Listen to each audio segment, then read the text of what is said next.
All right, hello everyone, and welcome to my workshop for today. I am going to be taking you through the agglutination and verb tenses of Malayalam. Now, this is a 45-minute session, so obviously we cannot cover the multitude of verb tenses, but I think this is a really fun topic, and Malayalam grammar is very interesting.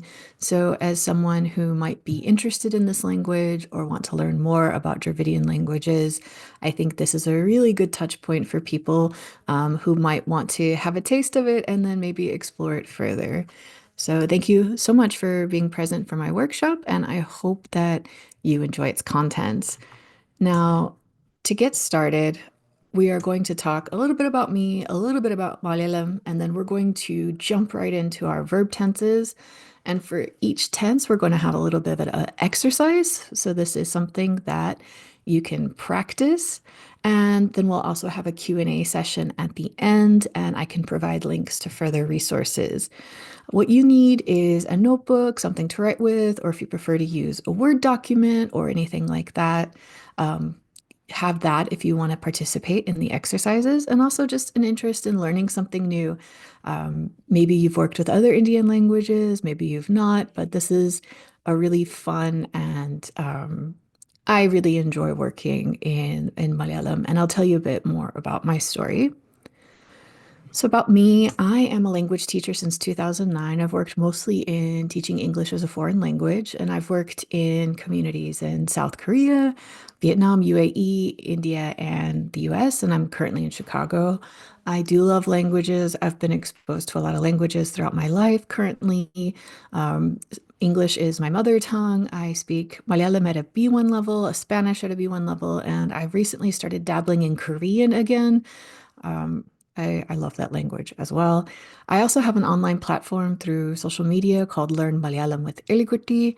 I've been working on this project since 2018, and I have a forthcoming children's book about Malayalam vowels coming up with Adidav. So Malayalam is definitely a language that I've really gotten into and really enjoy. And having a partner from Kerala and having that desire to connect with his family and also teach our child Malayalam has really pushed me to help make more materials accessible. In fact, Malayalam is a Dravidian language. It's spoken primarily in Kerala, but you'll find communities of Malayalees all around the world, particularly in the Gulf, in Australia, UK, US, and Malaysia. And it's a Dravidian language, so it's from a different family than like most of the North Indian languages. Like when you think about Hindi or Gujarati, they come from a different root. Whereas Malayalam is related to Tamil, Kannada, and Telugu, and other Southern Indian languages. Now, its writing system is an Abugida system, which is really neat. So you have different ideas for consonants, and then you have different writings for vowels, and the vowels change shape when you attach them to the consonants. And we'll have a look at that in a bit. And there's over 40 million speakers of Malayalam, mostly in Kerala and then in the diaspora.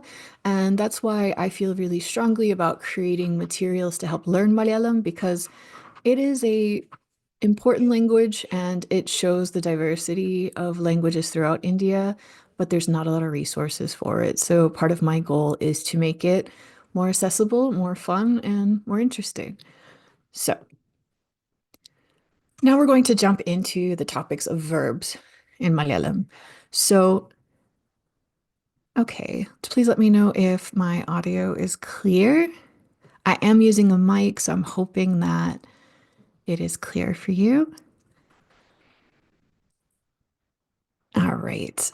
So to begin with, Malayalam, like many Asian languages, have a subject, object, verb, word order. So we're going to look at the word order in Malayalam, and we have a subject, object, verb order. So here in English, generally it's I am Eliza, and in Malayalam it would be Nyan Eliza Arne. Arne being the verb in the sentence to mean am. So a lot of languages have this verb at the end, and Malayalam is that way as well. Now, when we look at verbs in their original form, their dictionary form, they end with the consonant ka. ka. It's not a strong ka like we have in English. It's a ka. And here, this is basically the infinitive version of the verb. So to talk would be samsarikuga, to eat, kargikuga, to do, cheyuga. So anytime you see the verb with ka at the end, this is its original form. And we often remove this when we're trying to change it for a different form or tense. Or when we use agglutination, we keep the ka and add something next to it. So we'll do some examples together. Also, it's important to know that Malayalam has two verbs for states of being. I won't go into the super details of it because this is a whole lesson in itself, but we have arne, arne, and unde, unde. Arne, with a retroflex N sound, na, works similarly as am, is, or are. Nyan, Eliza, Arne.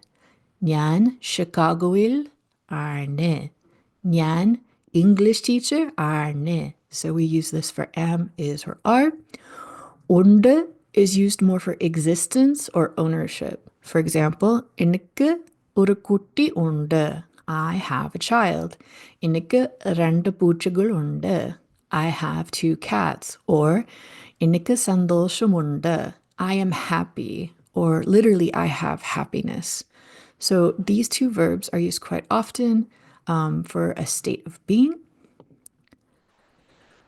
An important thing about Malayalam verbs is that they do not conjugate based on the speaker. So, for example, when I speak Spanish, I have to think about how the verb changes for the subject of that sentence. Whereas in Malayalam, it stays the same regardless of the subject. So, for the example here, I do, you do, he does, we do, they do. In Malayalam, it's all the same. Cheyunnu, cheyunnu. ചെയ്യുന്നു.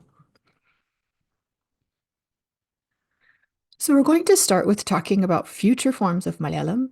Unlike English, Malayalam uses the future to indicate facts and general habits, whereas in English, we tend to use the simple present for this.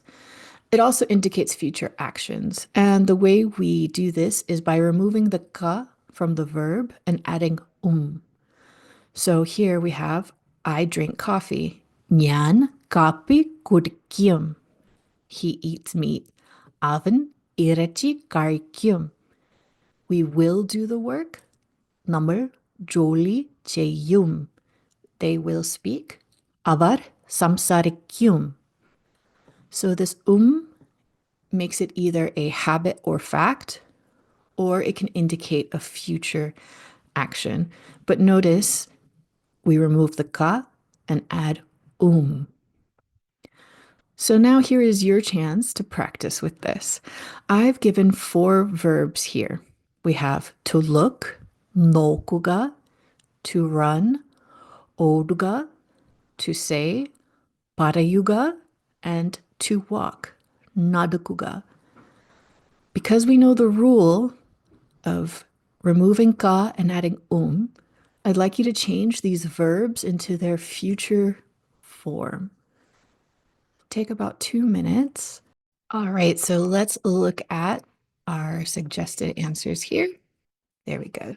So for looks or will look, nokum. Runs or will run, odum. Says or will say, parayum. Walks or will walk, nadakyum. Nadakyum. Now, if we look at the present form, we talk about things that are going on at the time of speaking. And this is, again, you remove that final ka and you add nu. It's a double N, nu. So, for example, Nyan kapi kurikunu. Avan irachi karikunu. Namar joli cheyunu. Avar samsarikyunu. And again, it doesn't matter what the speaker is or who the subject is, the conjugation remains the same.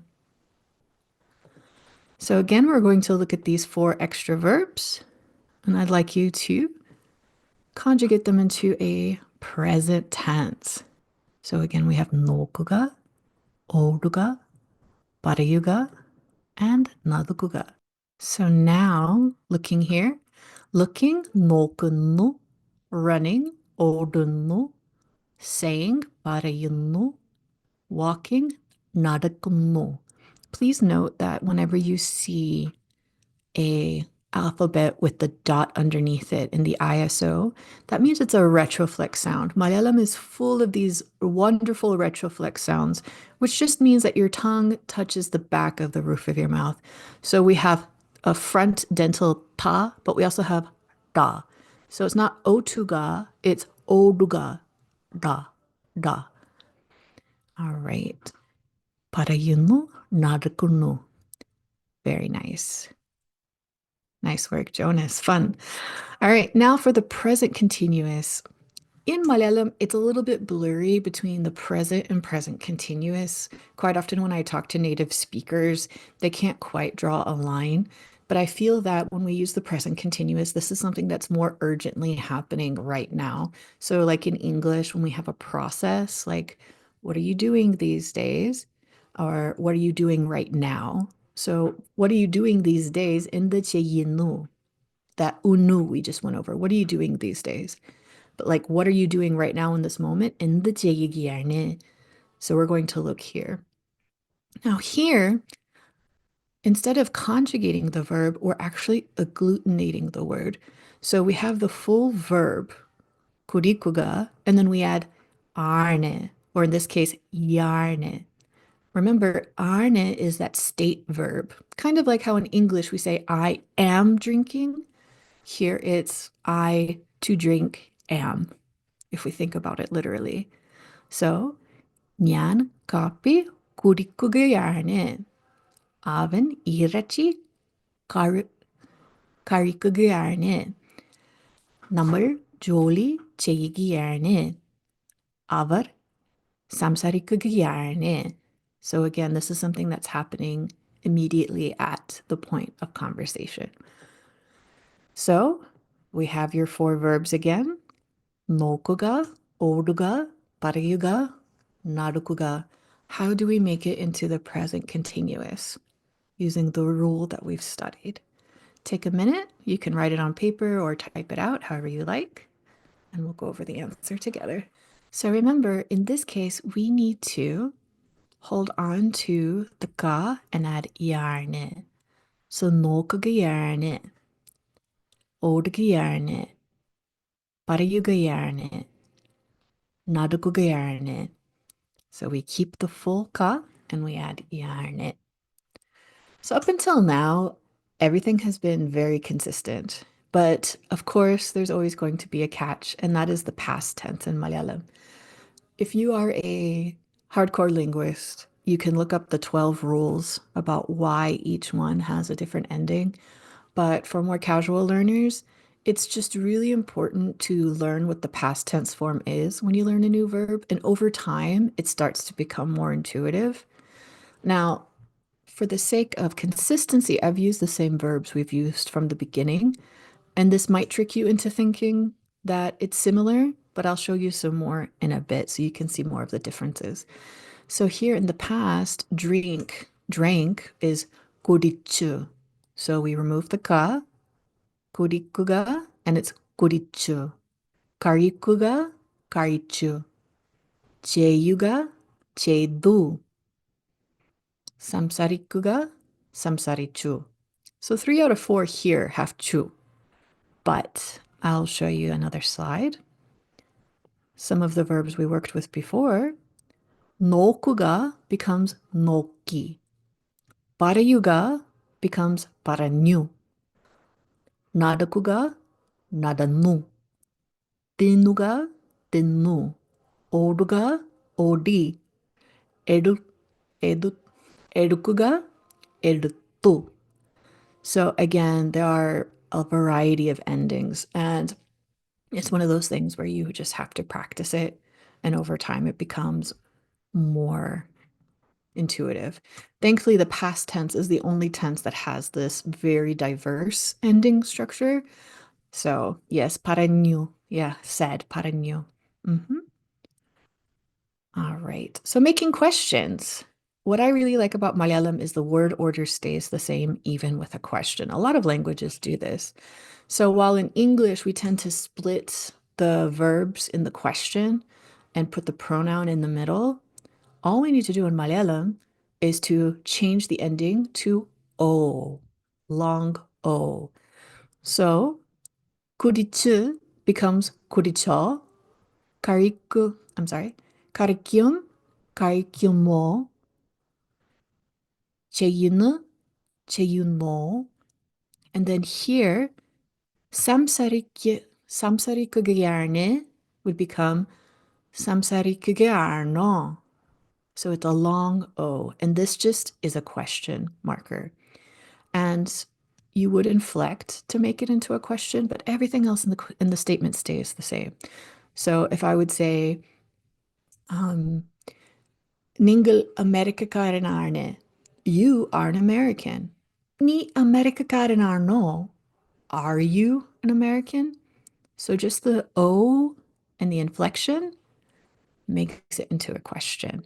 And this can apply to any tense, whether it's past, present, future, continuous. All we have to do is add the long O.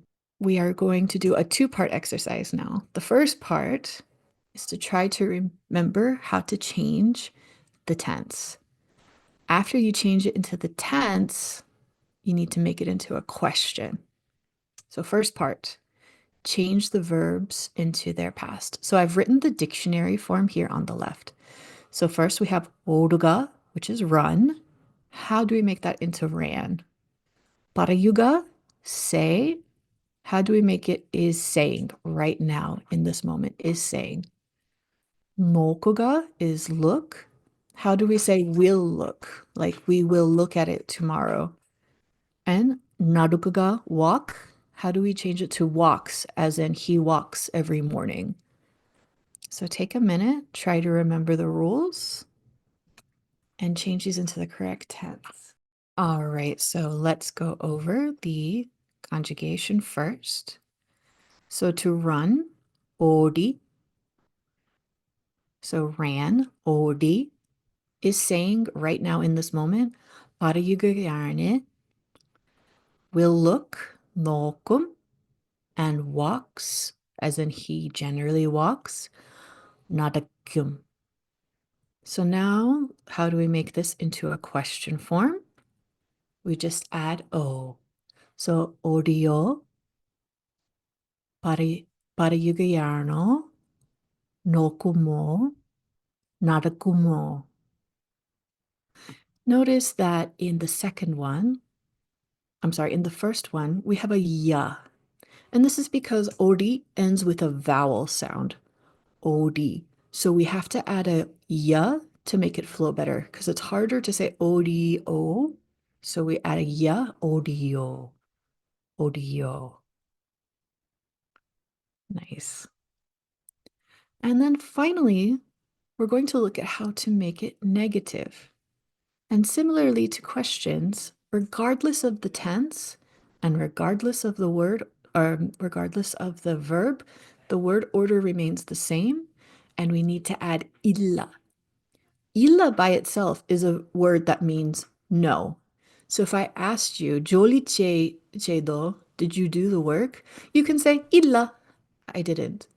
But you can also add it to the verb to specifically say you didn't do or didn't perform this action. So for example, I will not drink. Yan kurikilla. He didn't eat. Avin kaichilla.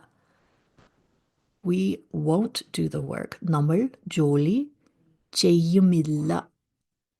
They are not speaking. Avar samsarikkuga illa. Now notice for the last one, before we said samsarikugayarne, but arne is the positive. I am doing it. So instead of having arne, we just change it to illa. Samsarikugayilla. We are not speaking. They are not speaking. So again, let's do a two-part exercise with the same verbs. Change the verb to the correct tense, then change it into the negative form. So 오르가, run, change it to is running, as in right now in this moment. Say, put it in the past, said. Look is looking, and walk will walk. So let's take a minute to change these verbs into the correct tense. All right, so let's go over the conjugations first. So is running right now, 오르기야는. Then said, 빠른요. Then is looking, 노군무. And will walk, 나르kyum. Now to make these into negatives, 오르가 일라, 빠른 일라, 노군 일라, 나르길라. So that's how we apply it in a negative form. So if you were interested by this and you'd like to know more about Kerala culture and Malayalam, there is so much media for you to consume. Very recently, there's a very viral rapper that goes by the stage name Hanuman Kind. He is a American Malayalee who has made some really big splashes in the music industry, and his most recent music video features a lot of Kerala cultural icons, and I think it's really neat what he's doing. There's also a lot of great media, such as movies. For example, The Great Indian Kitchen came out in 2021. It's a really interesting look into various lives of women in Kerala. There's also Ima Yao. This is one of my favorite movies. It's a dark satire based on family expectations. A lot of Mollywood, which is Malayalam House of Cinema, is based on real stories or realistic stories of village life, people, society. There's a lot to get into, and the last 2 years specifically, have put out some amazing work. If you like to read, Arundhati Roy is a writer that captures a lot of the Kerala culture and different ways of speaking, different ways of acting, like different character profiles. Also, The Covenant of Water is a book that was recently released last year by Mr. Varghese, and he's also captured like the Christian Kerala communities. So, this language is a pathway to a lot of amazing media, a lot of amazing stories, and a lot of amazing people. So I do recommend you do check that out. I'll now have some time to ask for questions or explanations. I can also provide links to further resources if you're interested in learning Malayalam, learning more about Malayalam. So I will be happy to take your questions here about Kerala Malayalam languages in particular. Hey, I have a question. So I'm really interested in alphabets and scripts, and I think the one that Malayalam uses is so beautiful. Can you tell us more about it? So it's a Brahmi script, so it shares the root of a lot of Southeast Asian languages, particularly like Indian languages, of course, like Tamil and Kannada, and also parts of like Southeast Asia, like Thai and Burmese.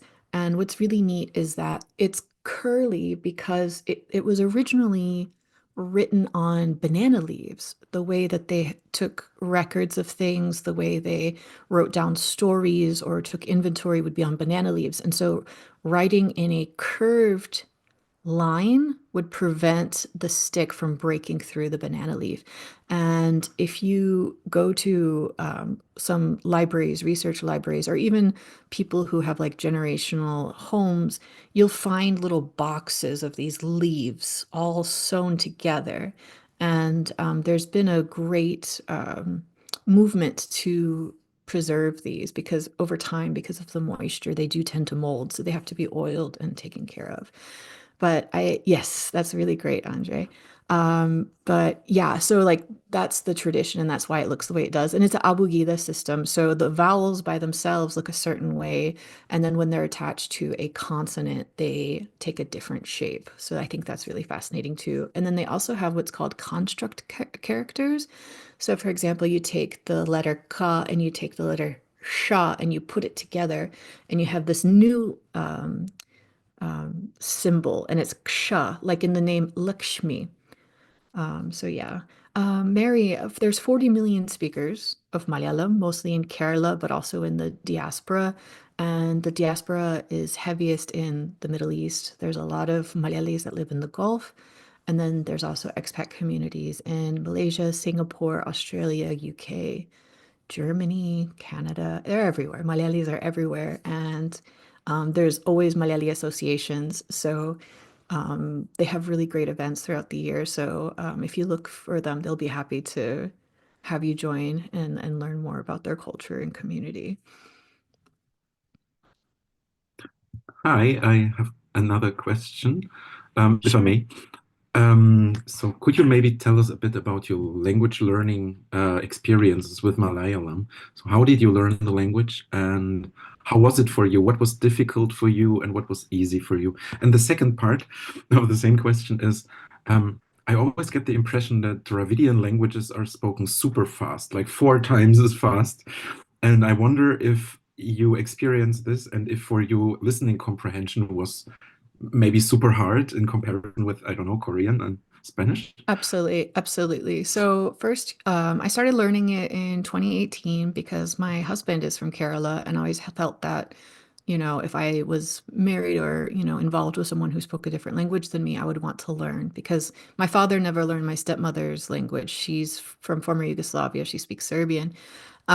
So I started to learn through a tutor online with italki, and then I was living in Dubai and Skype was banned because VoIP got banned in the UAE.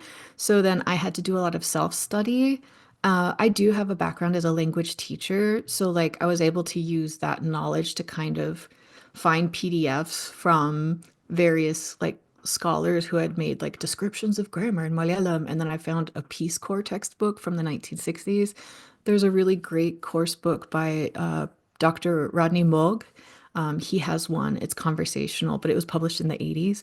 Um, and then I've kind of just been making my own content, making my own study guides, and that's kind of how I became so involved in the online Malayalam community. And I make resources now for others to learn. Some of the challenges of Malayalam is one, agglutination. This is where you add more and more things to the end of a word to make it have a more specific meaning.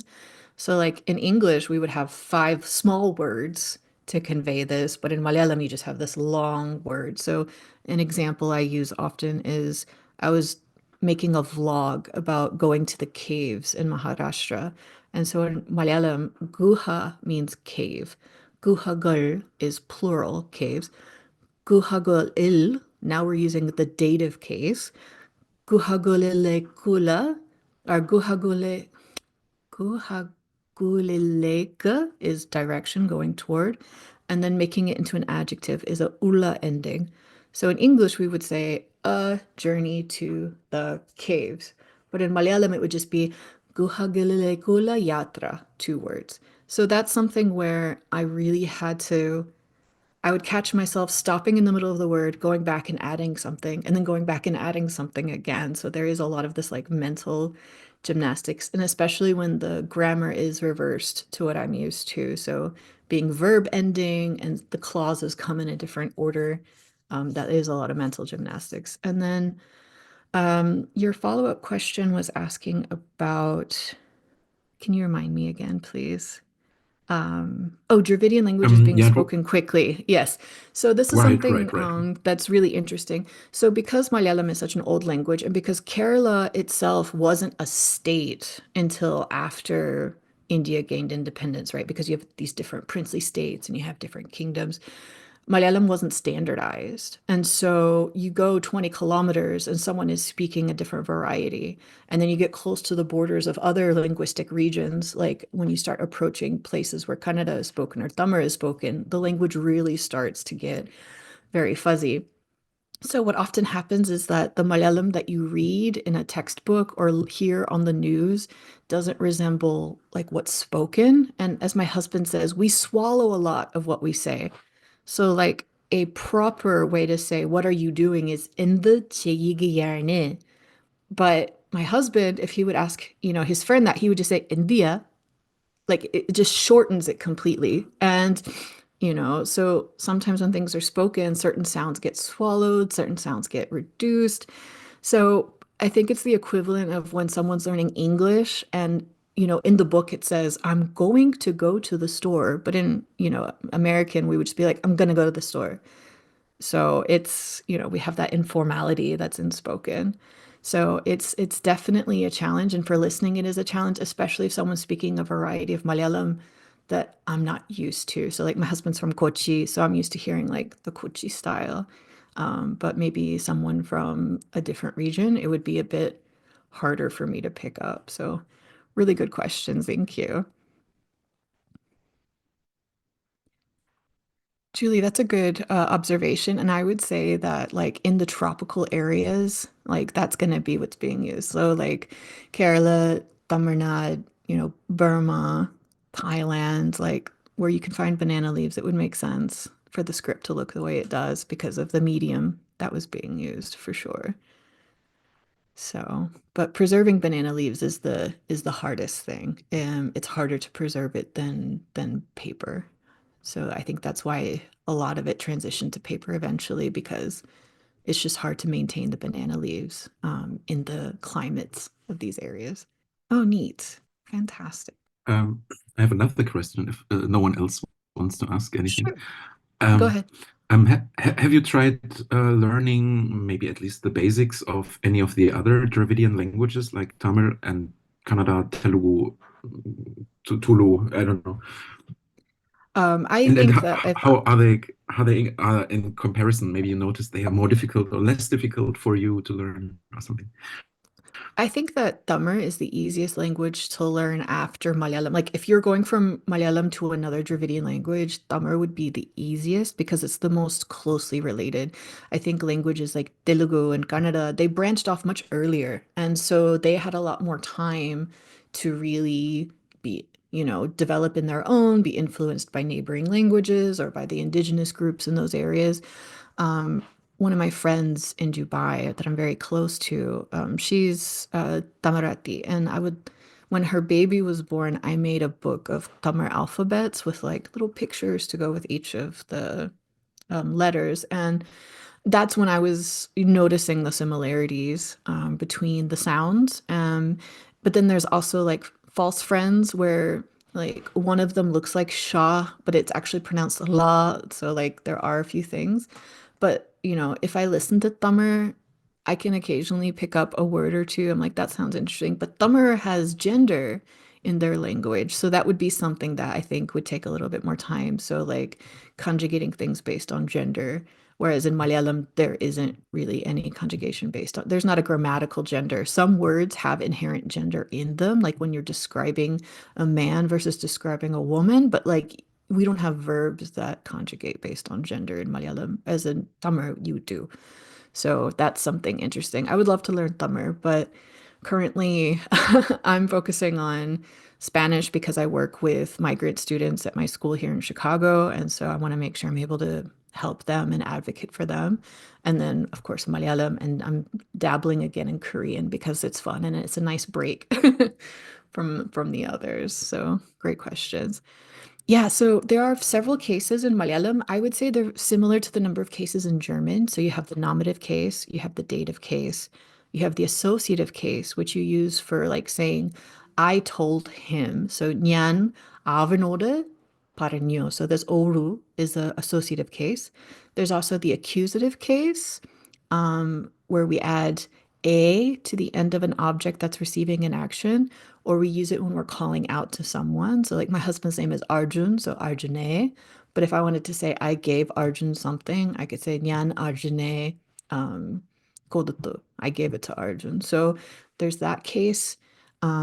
And those are the ones I can think of off the top of my head. Dative case versus nominative case is a bit tricky for English speakers just because we're not used to cases. So, do we use nyan or do we use enike? Because those are the two pronouns. So like nyan Eliza arne, this is nominative. But if I want to say I'm happy, I could say enike sandoshamante, which would mean like for me there is happiness.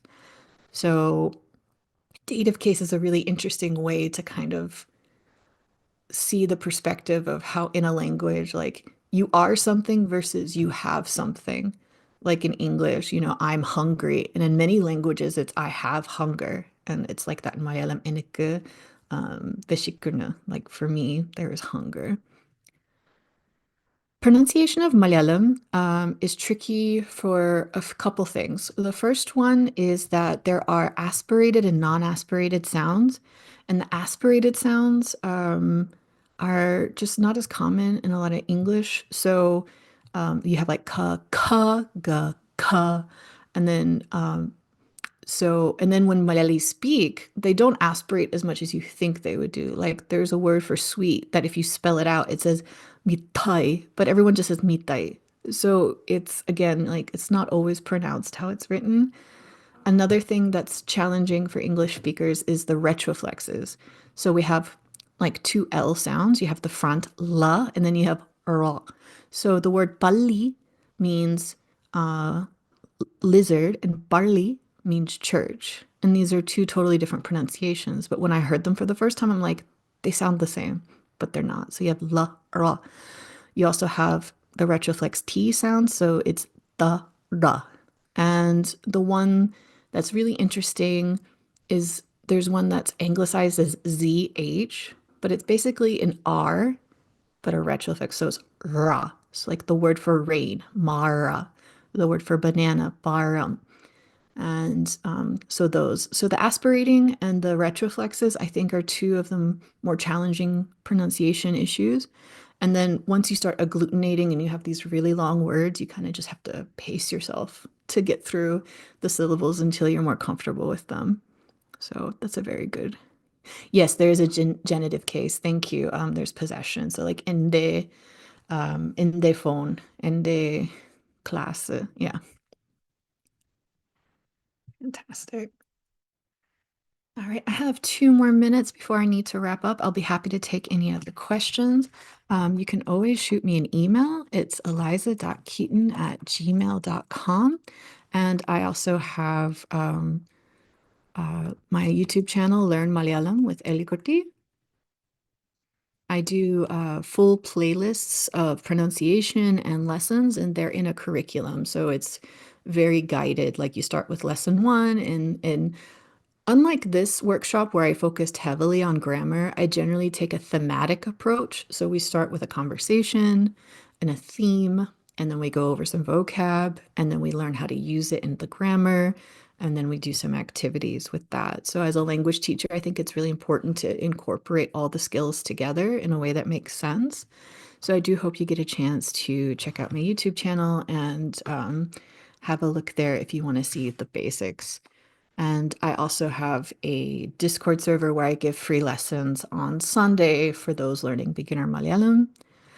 Malayalam has been influenced by Sanskrit. That's a really good question. Like Sandolsham, you heard, comes from Sanskrit.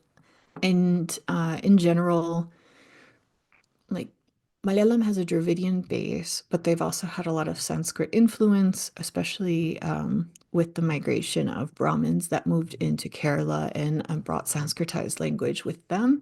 So you do see like a lot of the aspirated sounds are from Sanskrit. Generally, Dravidian languages don't have as many aspirated sounds. So like that ksha that I told you about earlier, that's a Sanskritic sound. And you'll find often that there are two words for the same thing because one has a Dravidian root and one has a Sanskrit root. For example, matrabhasha means mother tongue, but matrabhasha is very Sanskrit origin. But then a Dravidian version of that is Thai Mori, Mori meaning language, Thai meaning mother. So Thai Mori is the Dravidian one, and matrabhasha is the Sanskrit one.